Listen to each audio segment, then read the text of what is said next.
the CIID site later in the week for you and your colleagues to be able to view and access. In addition, we'll be muting everyone's lines, but if you do have a question, please use the chat box. We'll be going through and sending those to the team presenting today.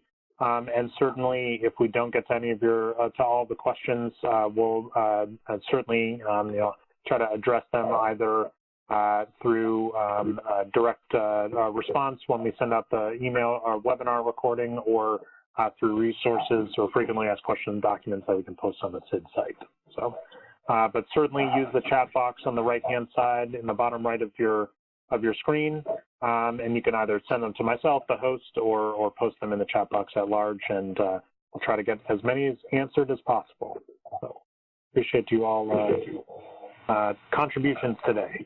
So next, jump to the next slide there. No? I think you have the ball. There we go. So today we have a few specific objectives for today's webinar. First, certainly is to understand what encompasses an implementation of Generate to automate your EDFacts reporting, and certainly to understand what the requirements would be for you and your colleagues, and the effort that it entails. And certainly understanding that is part of what we're hoping to learn from West Virginia and what their actual experience was over the past few months, and more than a few months in working, collaborating with CIID staff to implement Generate within their state. So we're excited to hear from them today. And then certainly talk through potential areas where you can utilize Generate in addition to simply automating your EDFacts reporting, but what are some of the benefits outside of just that activity for you within the state in terms of improving your ability to utilize high quality data, and certainly the benefits of integrating your data within your state, and certainly for federal reporting, and trying to underscore some of those to help you better understand some of the benefits coming out of Generate within your state. Great. And with that, I'll pass it off to our CIID Project Director, Bill Huennekens, and Cecilia Dodge. Bill? All right, thank you, Aaron.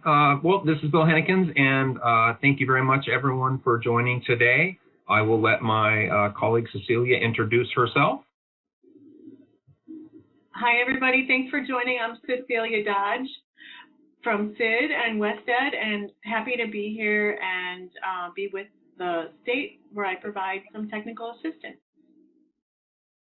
All right, thank you, Cecilia.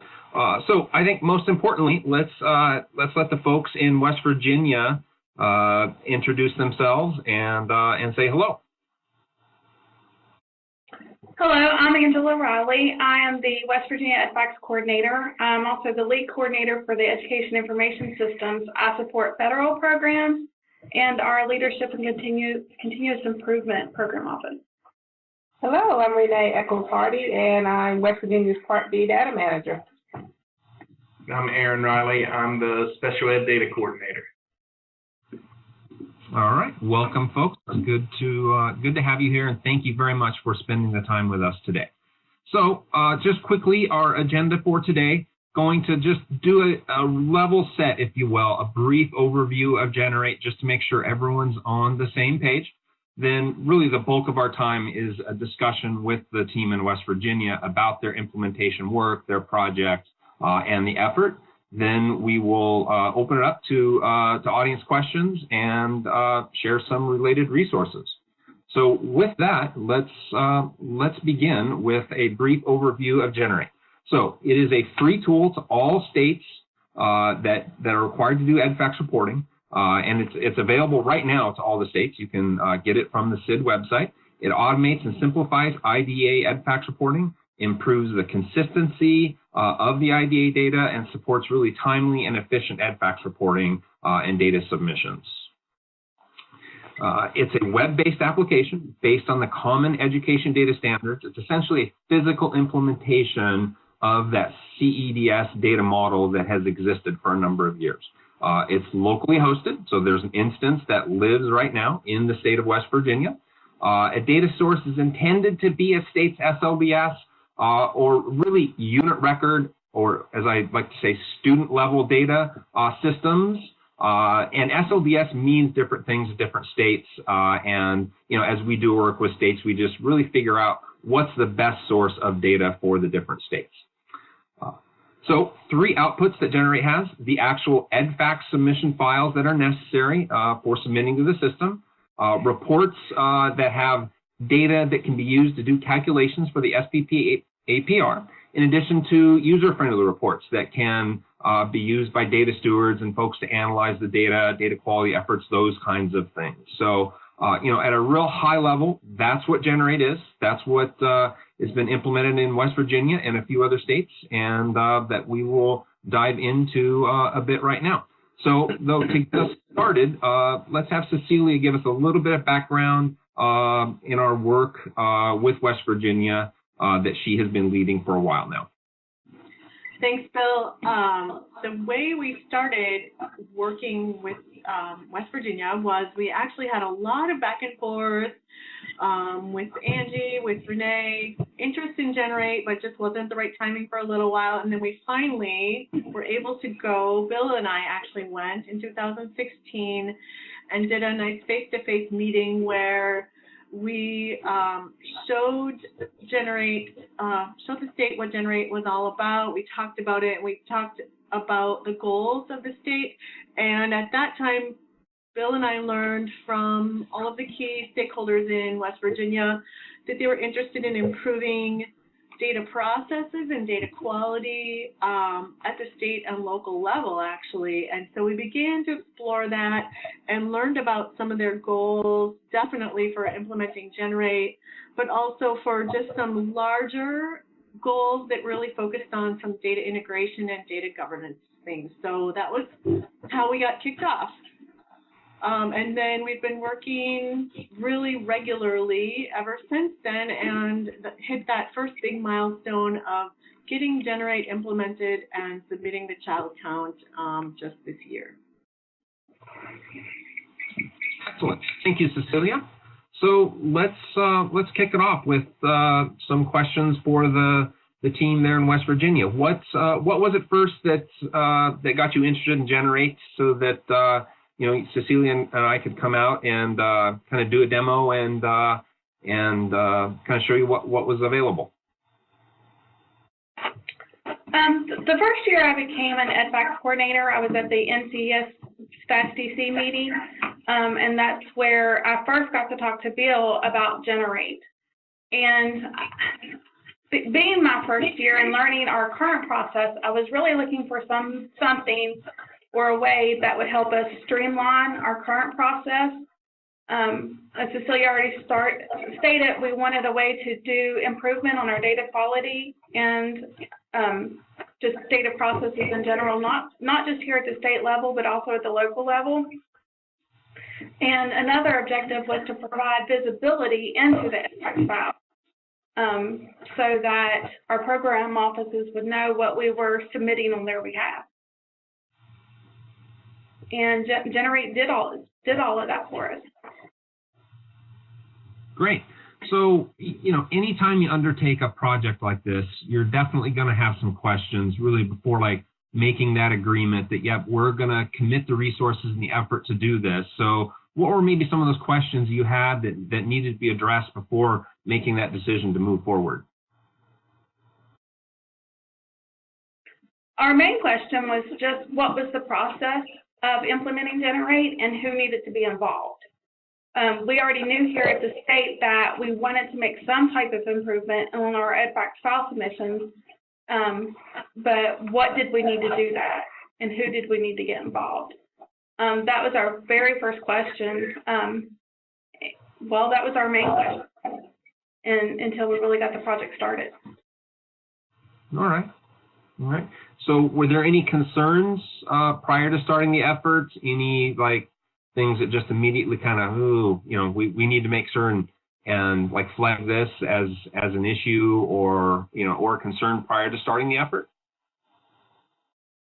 I think our only concern was the time effort that it would take to get Generate implemented, at least from a technical standpoint. I know, Renee, did you have other concerns from us? No, I think that was the main thing, you know, getting the right people around the table. Was everybody going to be available?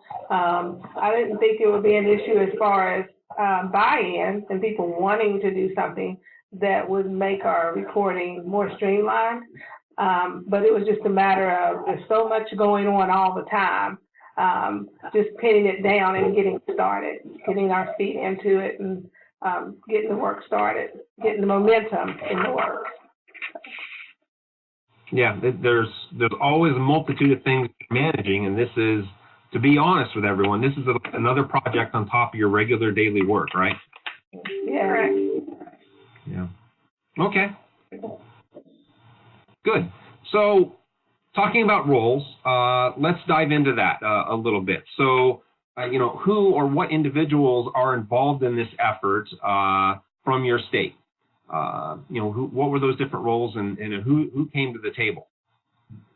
Well, definitely me, Part B data manager, and our EDFacts coordinator, and our special ed data person, as well as data governance, and the management team of our data management analysis team, management team, and the information system management team, and getting them all.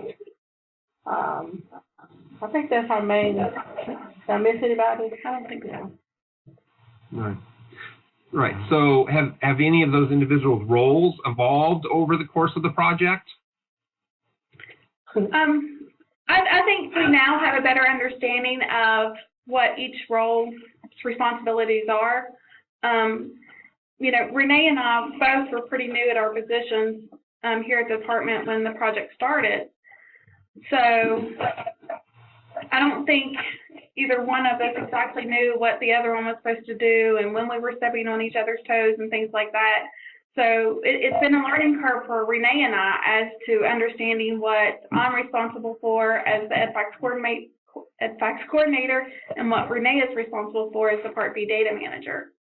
And I know different people on the team had different opinions throughout the time frame of the project. So I think we've really settled in to what those are now.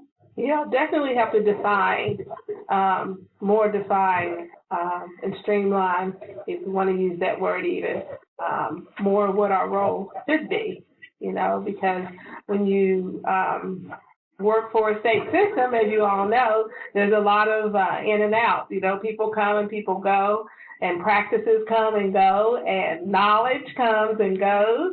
So not having a good handle on what our roles were and how different they were, and how alike they are, and how much we have to work together. So it definitely helped us to realize that, you know, it's a team effort, and we have to work together to get a lot done. And although our core team has stayed the same, you know, Erin, Renee, and I have been involved since the beginning. At the executive management level, we've had several turnovers. Yeah. So our executive management involvement has changed throughout the entire project too. Right. And Cecilia, if I could jump in for 1 second, I just want to add to that about the roles, because I think this is true in lots of states. When you guys embarked on this process and being both new in your roles and also a kind of a shift in how EDFacts was being approached, you began to learn about and embrace that role of data steward. Renee, that's been a pretty big role thing that's been going on that is really applicable to your larger goal. So I just wanted to add that. Right. I agree. Yeah, thank you, Cecilia. That kind of goes to the question I was going to ask. You know, what are some of the supports or you know, efforts that CIID can help with states to really clarify roles and help help understand what needs to be done by the individuals in different roles to make the project successful?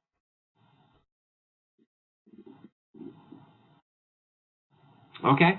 Well, now that you have successfully done the 2 child count files, West Virginia team, and there's lots of work underway preparing for the multitude of files this fall, how did your initial understanding of the project compare with the actual experience with those 2 child count files and the work towards the files that will be submitted this fall? Well, I think it started out with kind of a learning curve for CIID to get to know West Virginia and how West Virginia operates and how our system, we have a state system, and a lot of times states do things differently. So I think that was the initial thing, them learning how does West Virginia now operate? How can we assist West Virginia in, again, streamlining and developing processes that may be more beneficial for not only data quality, but for the whole process of submitting to EDFacts. What else? That's pretty much it. I think we initially thought the project would go much faster than it did, but I think turnover here at the department definitely slowed it down than what we expected. But the one thing about working with CIID is that they did let us slow down, and when we were ready to really speed up and just get the ball rolling very fast, you were able to make those changes and move as quick as we wanted. So we really appreciate that. Right. Part of TA is definitely about states where they're at and meeting their needs, and leadership of CIID definitely works with TA providers like Cecilia and the team to do that kind of effort. So Erin, I want to hear from you a little bit maybe about, from a technical perspective, we came in and kind of shared with you about what CIID is, or Generate is, and based on CEDS, anything, you'd like to share in terms of your understanding of how the system works, how the data flows into it and the outputs, in your work with the technical team, that's kind of compared to what was communicated, your understanding of how it works now that you'd like to share with the audience? Yeah, my understanding of it, my first thought was that's a lot of mapping, but actually it's not been that bad. It's went very smoothly, so I've been pleased in that respect. All right. Yeah, it can be daunting at first, the number of elements that you think have to be moved in, but we help with all of that. So, all right. Well, what aspects, any of you of the project that seem easier than you anticipated? So, Erin just kind of, alluded to one, the mapping and the movement of data. Any other aspects of the work that turned out easier than you initially anticipated? Yeah, the ETLs, the business rule document.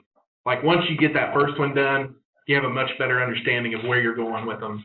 The second one went along very quickly.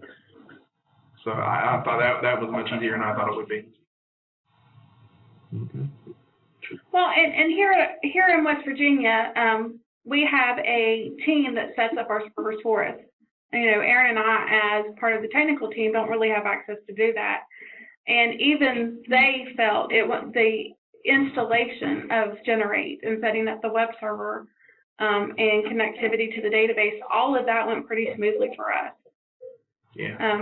We really didn't have any issues technically on the implementation of the web server and the website itself. Yeah, you were able to stand things up, with just a little guidance from the technical team all on your own then? Pretty much, yeah.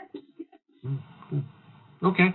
Well, was there any aspect, so for any of you, was there any aspect of the project that was more difficult than maybe you anticipated, and how so?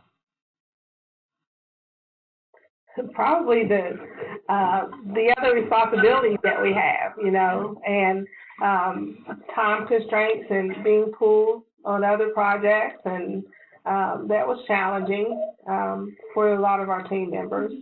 So that will be the first thing that comes to mind for me.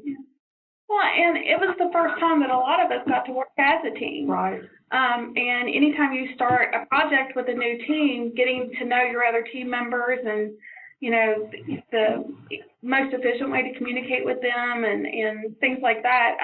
I think we struggled more with that portion of the project and, defining the roles and responsibilities and becoming a cohesive team more so than we did the technical aspects. Yeah, because during that team building time, that was when we realized how blurred our roles were. So we were able to, get a clearer view during that time. But that was just about as challenging as it got, I think. I think so. Really was a good experience overall. I can second that from the outside perspective. Just that maybe wasn't something any of us knew going into it would be a benefit, but I've seen it be a benefit to watch you guys grow together as a really strong team and really get very proficient at working together as a team. Really highly functional team. Thanks, Cecilia. Thank you. Before going on to the next question, just a reminder to audience members, if you would like to pose a question to the team in West Virginia, anything about the project or implementing Generate, please enter in the chat box. Erin is monitoring that, and you've got folks in front of you that have been engaged in this work very deeply, and the TA experts online have been supporting them. So now's your opportunity. Get your questions answered. So folks, think about that. Let's drill down specifically to the child count submissions. So, compared to, the previous work and understanding your again, kind of individuals new in their roles, but, how does the effort compare this time versus previous understanding or previous work on what's been done? Well, getting the child count submitted the first time, through Generate, you've got that period of double duty where you've got to do it both ways so you can compare the counts and everything, compare all the numbers, make sure you're getting apples to apples. Once that was done, actually generating and submitting the file through Generate was great. It was much simpler than our previous process. Yeah, our previous process wasn't complicated, but it had several steps to it, and you had to do the steps in a particular order for the routine to work. And it wasn't well documented on how to do it. So the first time I had to do child count files, it took me a little bit of time. Even after I documented the steps and done it the second time, it was still a lengthy process. So doing it through Generate and having the one button that you can click to really generate each of the child count files was a tremendous benefit. Great. So once you've done the background work, what Erin is saying, the validation of moving the data into the databases and so forth, the user functionality you're pleased with in terms of actually getting the submission file you have to put into the EDFacts submission system. Mm-hmm. Yeah. Great. Okay. Well, through the process, what are some of the benefits you've seen from doing this work that you experienced or that you anticipate in the future? Myself as an EDFacts coordinator, just the streamlining processes that we went through, and just the fact that having one central location that I'm working from and that the Part B data manager is working from, and knowing that we're looking at the exact same data all the time, that's been a huge benefit to us. Yeah. I think for me, that's probably the biggest one as the EDFacts coordinator, is just knowing that we're looking at the same data, we're seeing the same numbers, and just that ease of having a one-step process to actually generate the file for submission. Right, and the amount of time. Yeah, the amount of time. Decreases the amount of time it takes to generate that. Yeah, as you talk, I'm reminded about one of the principles of data management is one source of truth. So you're using Generate, and what's fed into it is the one source of truth for your EDFacts reporting? Yes, we are. It's a huge relief to know we're looking at the same thing.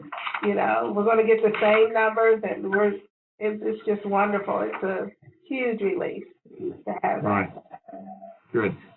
So I want to ask if there's any thoughts around data quality and any benefits from the process of mapping the data in terms of what's available in Generate. Any thoughts around the value of Generate related to the quality of data that you're submitting ultimately to the EDFacts system?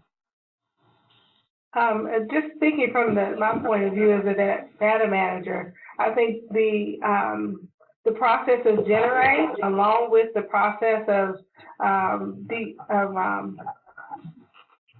getting into writing our process for the different indicators, I think that has resulted in us recognizing some things that we can do to improve our data quality.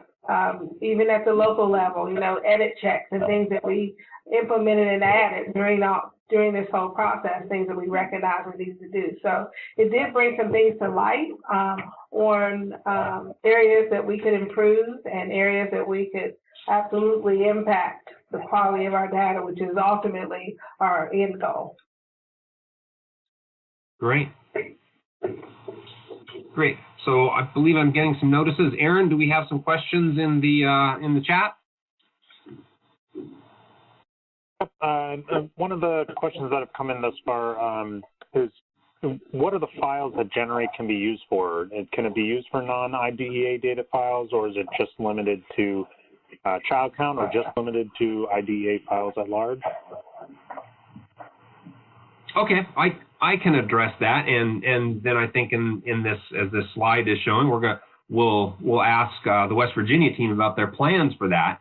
But absolutely, additional files can be done and Generate beyond the child count files. So all the IDA files that a Part B data manager typically works with are in Generate and available to be used right now. So you know, exiting, discipline, there's some staff, those kinds of files are all available. And on the website, we'll have a link. You can get like the detailed list of all those files. So beyond that, there are the Common Core of Data files. So you've maybe heard it referred to as CCD. Those files are available in addition to some of the CSBR2 files. So the Consolidated State Performance Review files, the CSBR2 files are also available. And we're working with some other resources. So the AEM team is working with some additional resources to build out the remaining EDFacts files, and there's efforts underway right now. So I guess I can communicate it's grown beyond IDA and an effort underway to get very close to having all of the required EDFacts files within the application. So any other questions, Aaron? Yep. How did, and this is more directed towards West Virginia, how did you use use reports in Generate for data quality reviews, or were you just able to use reports in Generate to just share with program staff?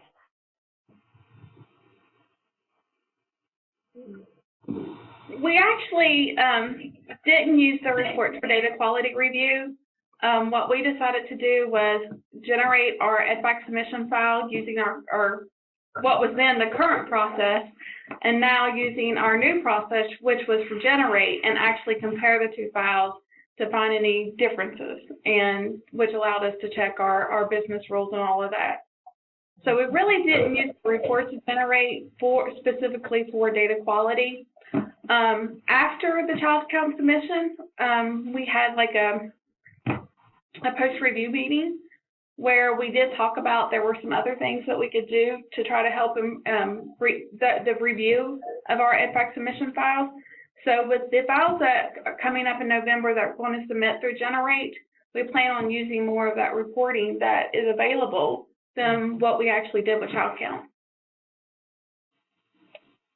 And this is Cecilia. I'll just jump in and say, you know, we've been working really hard together, I think, just to be ready for file submissions and get things to the place they need to be. And so you know, I think we've been excited from the CIID side to start talking with West Virginia about the other benefits, like those additional reports, and even just using those more user-friendly reports to make the data more accessible within the state education agency. And it's just definitely on all of our lists, and we've just been so busy with the nuts and bolts of getting ready to submit files. All right. Yeah, definitely, you know, additional value to reports, to using Generate beyond that file in whatever format, you know, CSV format or tabulum, whatever it is that a state uses. Certainly additional value to those reports. So, all right. I see another question. Aaron, go ahead. Sure. And again, this is to West Virginia.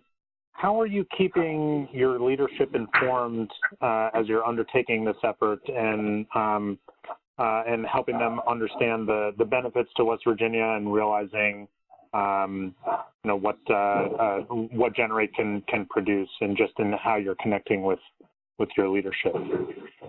Well, we basically keep them in the loop. You know, they know what's going on every step of the way. They also get follow-up conference calls with Cecilia once a month, I believe it was, and just making sure that they're involved all the time. I mean, it's not been an issue. They wanted to be involved, so it's been easy to keep them, you know, in the loop about everything. Well, and Aaron and I have been on the technical team. We actually have a meeting with our director and assistant director every other week, and where we talk about any issues that we may have, or what we more like to talk about and most often talk about are the successes we've seen thus far. We really had a little celebration when the child count went in successfully. It's always nice to celebrate the achievements, for sure. Yeah.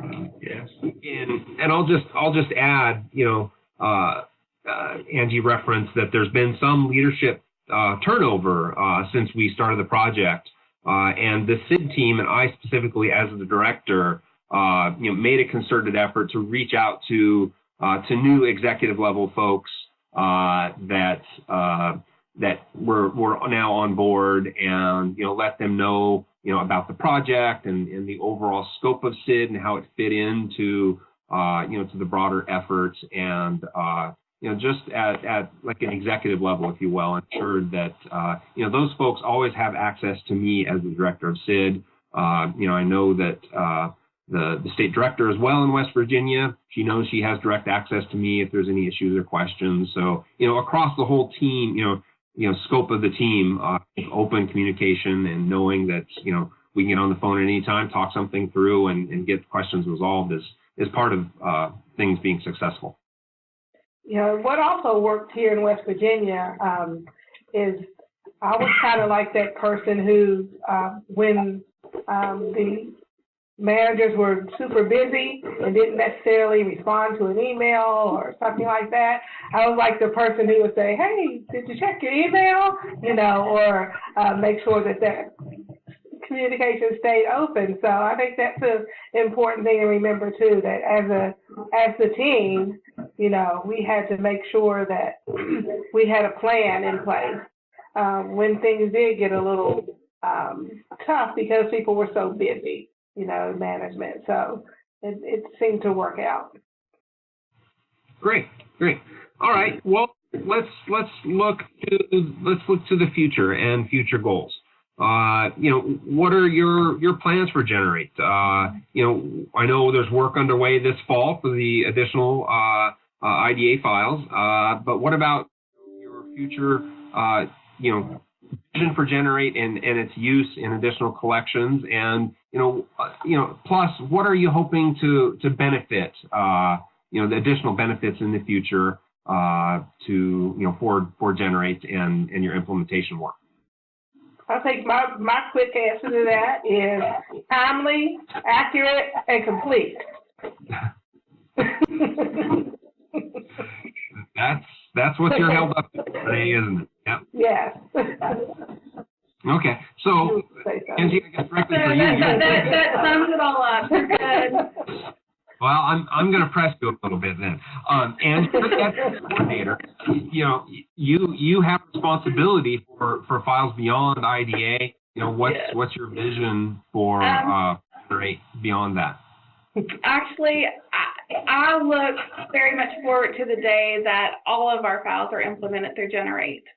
I know our concentration has been on the IDEA files, but I really want to get those CSPR2 files started and off the ground, especially the assessment files. If you have any other EDFacts coordinators out there, 178, 179, I pull my hair out every time I have to create those files with our current process. So it'll be wonderful to have the button to click to generate those specific files. You mean the easy button? The easy button. Well, see, I was saving my easy button comment for the next one. How does this compare to your initial goals? Okay, so explain that for us. Explain what you mean. So, when I first became the EDFacts coordinator, and I reviewed the current process, and our previous EDFacts coordinator she was wonderful, and it was hard shoes to fill, but I have more of a programmer background and database administrator background than she did, so I really had to get my hands into, you know, how things really work in the background. And I quickly saw that we needed to, and we keep using the same terms, but it really was the focus, streamline our processes, let our programming offices have more visibility into what was being done and how the numbers were being generated and what the numbers were out there that we were actually submitting to EDFacts. And so we joked, but I really wanted that easy button to be able to generate all of these files, because the process was just long and tedious. It's not that it was complicated or hard, it was just a long, tedious process that we had in place. And we can see Generate already helping that. When we first started out, we had three main goals. From the EDFacts perspective, not including goals that come about from integrating the Office of Special Education into the project. But we wanted streamlining, we wanted to improve data quality, timeliness, and I wanted a way for the program offices to be able to say, you know, hey, I approved this data. It's okay that you submit it, because there really wasn't a process for that in place before. So that is one thing that I like about working with the CIID, is because you have taken that request and have put it at, you know, to others out there to see if they are also interested in having some type of approval process in Generate also. Okay, so you're talking about the request for some kind of like management tool, if you will, so that the data stewards who, so like Renee, the IDEA Special Education Data Steward, could go in, review the data in the reports, and yep, you know, given my review, my understanding is this, as the expert in this data, she gives it the thumbs up. You have an indication then, Angie, as the EDFacts coordinator, you can then produce the machine readable file, that CSV file, if you will, or whatever format you use in West Virginia, have that produced and Generate, submit it to the EDFacts system, and you're done. That's the process you're asking about, I guess? That approval process, I think, is not only important for myself and the technical team, but I think it's also important for the program offices to have. Right, because I think one of the things that this project has done, when we go back to talking about how blurry it was, the lines were very blurry about our roles, that's one of the things that we know that really will help us in even making that more clear, you know, that these are specific things that me as the data manager, things that I need to do in order to have the EDFacts process ready to go and submit. So I agree 100%. It'd be very beneficial to have that added to it.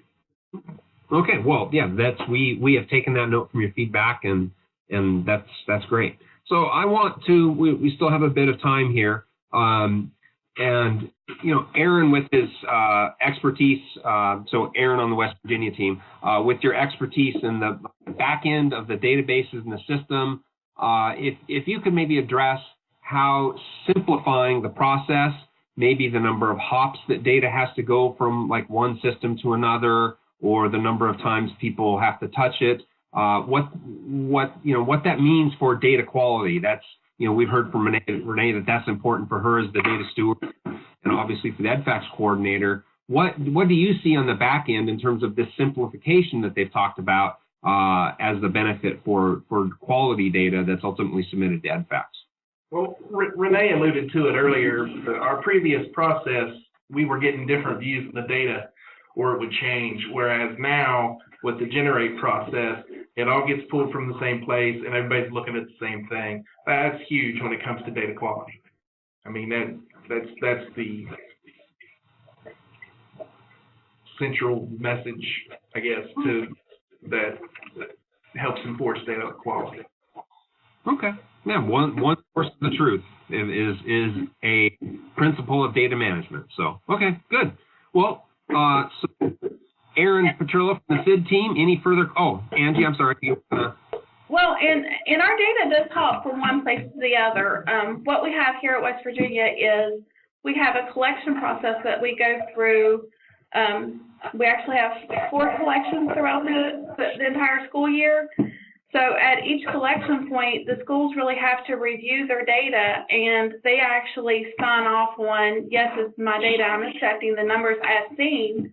And then after it goes from the school level, it really has to go to the LEA level, and the LEA level has to approve it. Well, that's all done within kind of our live production system. And then from there, it actually goes over to what we call our reporting area. And that's really, before Generate, that's really the first time that the program offices had a chance to review the data, unless they wanted to go to each LEA and review the data through the collection application. And now that Generate's in place, we're actually moving it from the reporting system to what we call the certified area, which nobody will have access to change that data. And then from that certified area, that read-only area, it's being pulled into Generate. And Generate is the area that's going to serve as the single truth for all of the programs. Great, that's a great explanation. Thank you, that's helpful. Okay, well, any additional questions in the chat box? Yeah, I think one for West Virginia, just reflecting on your process, has your team gained a better understanding of or definition of your individual roles in the data collection and reporting? Has that changed at all as a result of using Generate and how your individual roles and responsibilities are set up within your state? I think it has.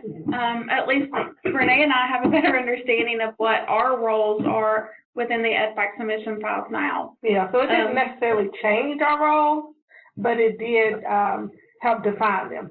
Yes. Does that make sense? It did help us define, specifically what does this role entail in West Virginia, which is, I'm sure, different, for the CIID team, looking at other states and then looking at us. So it definitely brought that to light. Yeah, we can't really say that they are different than the beginning, because for us, being new in our roles, we were still trying to define what they were. I do think that the people, our predecessors, they definitely did different work, used different processes than what we use now. But I think what we do now is a great improvement for what was done before. Absolutely. I think it's really helping us because we have a more understanding of what our roles should be as far as being a part of this whole team. It's helping us create processes so that, you know, if we move on or go to the moon, then somebody can step into our role and have a guide, you know, have a roadmap to how we do things. So that is a huge part of our whole goal. So Generate has definitely helped us to move further forward in that whole process. So. Excellent. Okay. And then okay. I think one other question that has come in is, how does Generate compare with using SPSS to produce cross tabulations needed for EDFacts data reports?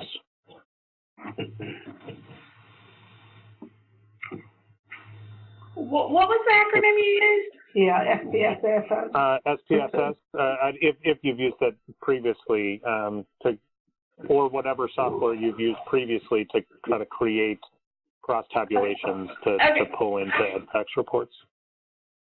We used custom software. Yeah, we use custom inbuilt, in-house built application to create the EDFacts submission files, and then we would port those into Excel to do reporting for those.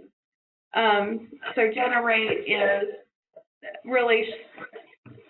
is a huge improvement over the process that we were currently using. So it's a lot of it manual.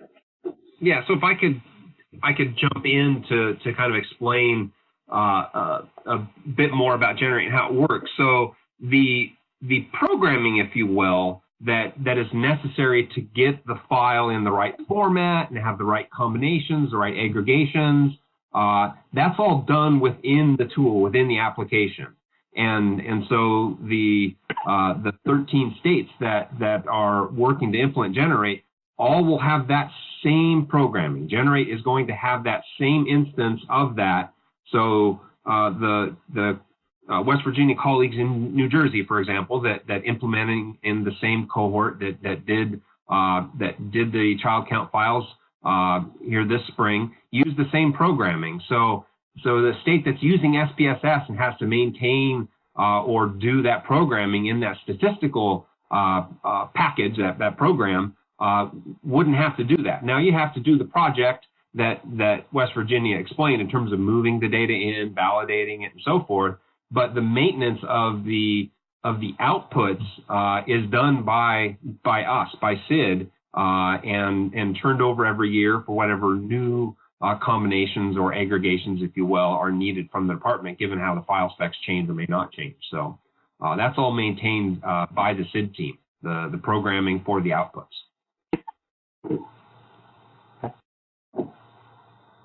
All right. Other questions, Eric? Yeah, and I have a couple related to CIID resources and whatnot that I think we can get to towards the end. But one of the questions the folks had was, how do you know when data in the certified area is ready to be used for reporting? How do you determine that point? It's really verbal communication between the technical team. I mean, I'm sure as all the states know that collection time frame is probably the busiest for the technical team. We're currently going through end of year, and we actually have deadlines set where, you know, all schools must be submitted by X date. And our date this year is June 30th. But what we tried to do is stagger it out this year so that a school should actually submit 2 weeks after their last date. So we all kind of know, you know, June 30 is when we start looking for that data in the reporting area, or actually July 1st. And when we can start reporting off of that and validating that and looking at the numbers and knowing that within just a couple of weeks at most that it's going to be in that certified area for us to actually start pulling the data into Generate and other dashboards that we currently have here. Great. Okay. Are we caught up on questions in, Aaron? Just for CID overall, where can state folks go to either learn more about Generate implementation, or also just the step-by-step process for how to create files using Generate? Is there any documentation or resources that CID has produced that we'll be able to use? Absolutely, and we'll at the end of the slide deck here have a link to the web page.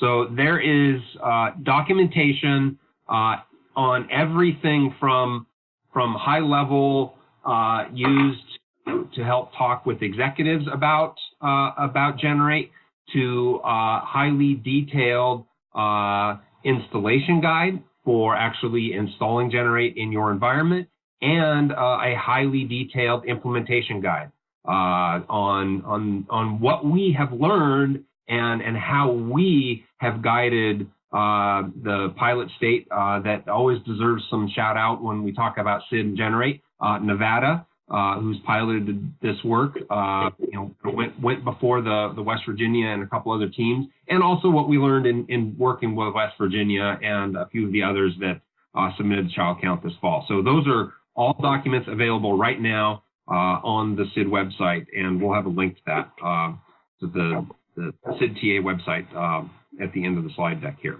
So,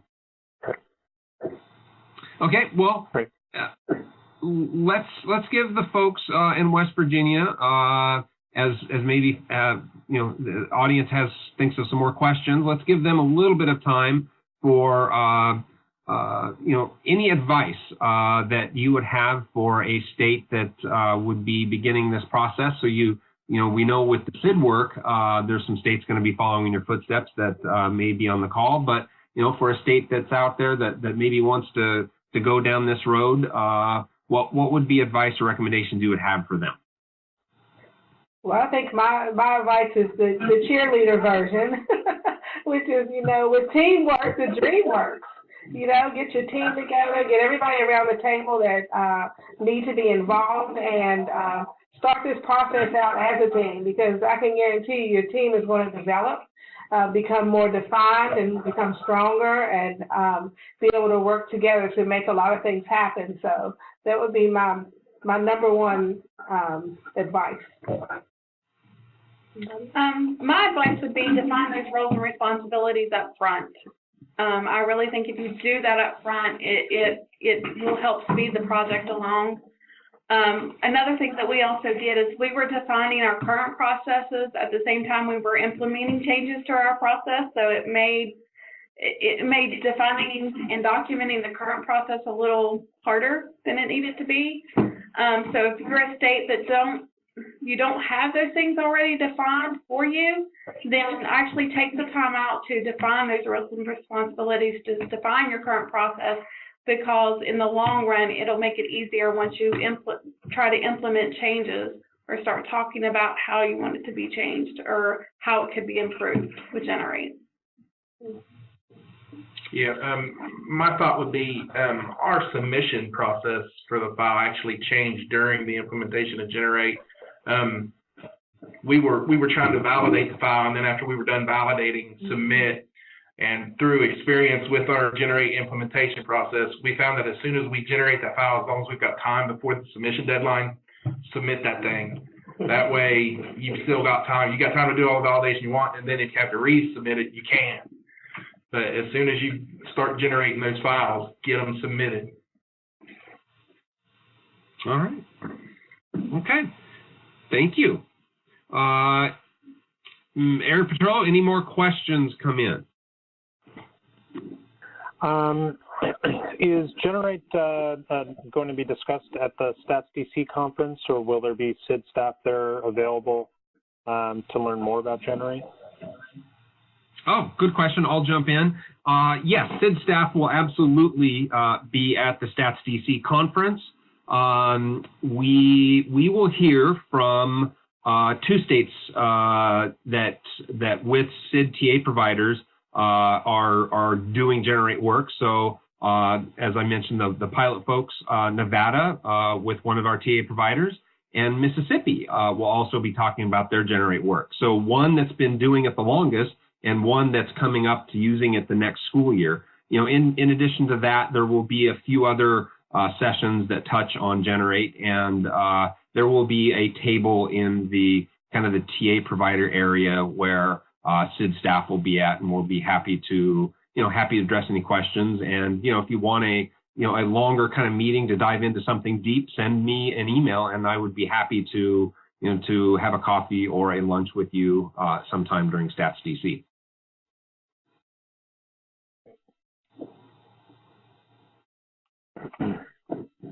Great.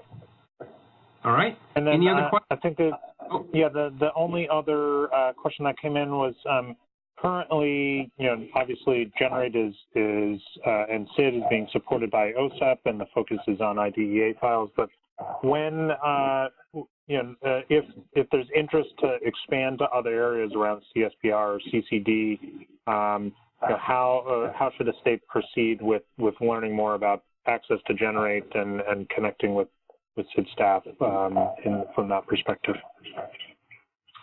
So contact me. I would be the person and happy to share with you, kind of our plans, things, it's in developing a project like this or a product like this, you have obviously, resources that are dedicated and actively doing things now. And we've got a roadmap and a vision for Generate, and we want that to be informed by the needs of the community. So, I would be eager to have a conversation with anyone about that. So from the website here, you can contact me or just, email CIID TA, and that's available on the website as well. And we'll connect and eager to have those conversations. Okay, well, we're getting close to the top of the hour. Any other questions, Aaron? No, that's it for now. Okay, well, I want to, before we completely wrap up here, send a big thanks to the team in West Virginia for taking the time out to prepare for this webinar, the time today, and your effort and collaboration with us. You're great to work with, and we appreciate your effort and glad you are finding value in the work we're doing together. Cecilia, thank you for your time, your leadership with the West Virginia team, as always. I'll give a shout out to Nathan Clinton, who was standing by as the technical person that's been working with the West Virginia team to his good work, and thank you. Thank you, Aaron, and everyone who has been part of this. As we close things out, you will be taken to a survey evaluation for the webinar. We always appreciate that, so we can put our best foot forward, address the questions, and make these as useful and as valuable as possible. So as we approach the top of the hour here, you will be taken to that. And thank you very much, everyone, and appreciate the time and the questions, and have a good afternoon. Thanks.